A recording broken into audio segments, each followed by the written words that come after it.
الصين وتايوان، روسيا وأوكرانيا، الهند وباكستان، أعداء ومتنافسون وأنداد. أما اليابان فعدوها الأبرز والأخطر من نوع آخر، كلف اليابانيين الملايين من الأرواح ويتوقعون هجومه في كل لحظة ومن أي مكان.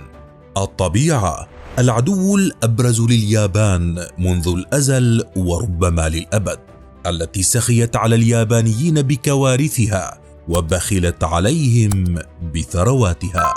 إليكم الحكاية: اليابان وحروب الطبيعة. نظرة خارجية على هذا البلد المتطور الذي يتغنى الجميع فيها ويتمنون العيش على أراضيها، لكن بعيدا عن الأبراج والجسور والأضواء، وبعيدا أيضا عن السوشي والمانجا والكرتون، يحتل هذا البلد بقعة جغرافية من الأرض ربما هي الأسوأ في العالم، وكأن اليابانيين يعيشون ضمن حلقة من النار، إذ تحيط بهذا البلد البراكين وتتموضع فيه الزلازل، وكأن غضب الطبيعة كله تمركز هنا. وليست تلك بمبالغة، فاليابان تقع ضمن الحزام الناري على حافة المحيط الهادئ الذي يحتوي بدوره على أكثر من 452 بركانا، وتتركز فيه 90% من مناطق الزلازل، إضافة إلى الفيضانات الناجمة عن الأمطار.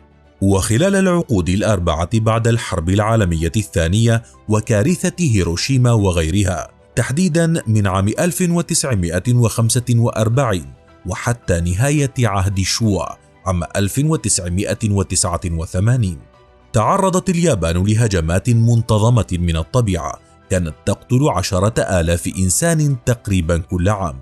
ففي عام 1959 تحديدا هاجم إعصار خليج إيسي وأدى لمقتل 5,098 إنسانا. وعام 1982 شهدت البلاد كارثة صنفت بأنها ضمن الأقوى في تاريخ البلاد، فقد أدى هطول الأمطار القوي إلى التسبب بانهيارات أرضية في ناكازاكي أدت إلى مقتل الآلاف أيضا.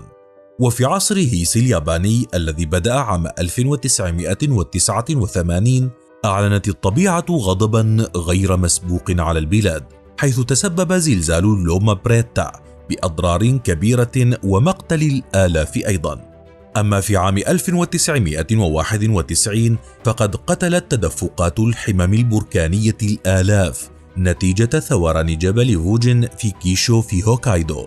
كذلك أثار زلزال هوكايدو عام 1993 موجات تسونامي وصلت إلى جزيرة أوكوشوري خلال 5 دقائق لتقتل 200 شخص بلمحة خاطفة. أيضا تسبب زلزال هانشين أواجي عام 1995 بأضرار هائلة كشفت نقاط ضعف كبيرة في البنية التحتية للبلاد آنذاك، حيث قتل 5,000 شخص تقريبا.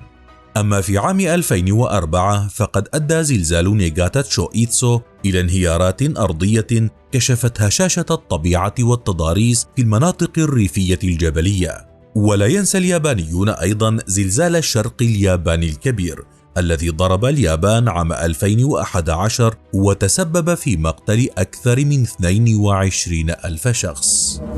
بركان قد يمحوها عن الخارطة. حذرت دراسة استقصائية من أن اليابان قد يتم محوها عن الخارطة نهائيا، وذلك بسبب بركان هائل يهدد ثورانه بمقتل 100 مليون نسمة في كارثة طبيعية مدمرة قد تؤدي لاختفاء اليابان وانقراضها نهائيا. يقع هذا البركان الضخم في جزيرة كويوشو، وبحسب دراسات الأنشطة البركانية في المكان فهو الأقرب للانفجار من بين غيره من البراكين، مما قد يهدد بدفن الجزيرة بل واليابان بأكملها، وسيصبح مكانها غير قابل للعيش نهائيا. كذلك توقع العلماء ثوران البركان في أي لحظة، وأن الغبار البركاني سيثير اضطرابا بالملاحة الجوية بشكل عام، وسيؤثر ذلك بقوة على الاقتصاد العالمي، حيث سيكون من المستحيل أن تحلق الطائرات التجارية في الأجواء بسبب الرماد السام الذي ينجم عن البركان، والذي سينتشر ضمن مساحات كبيرة في شرق آسيا. مجاعة أودت بمليون ياباني.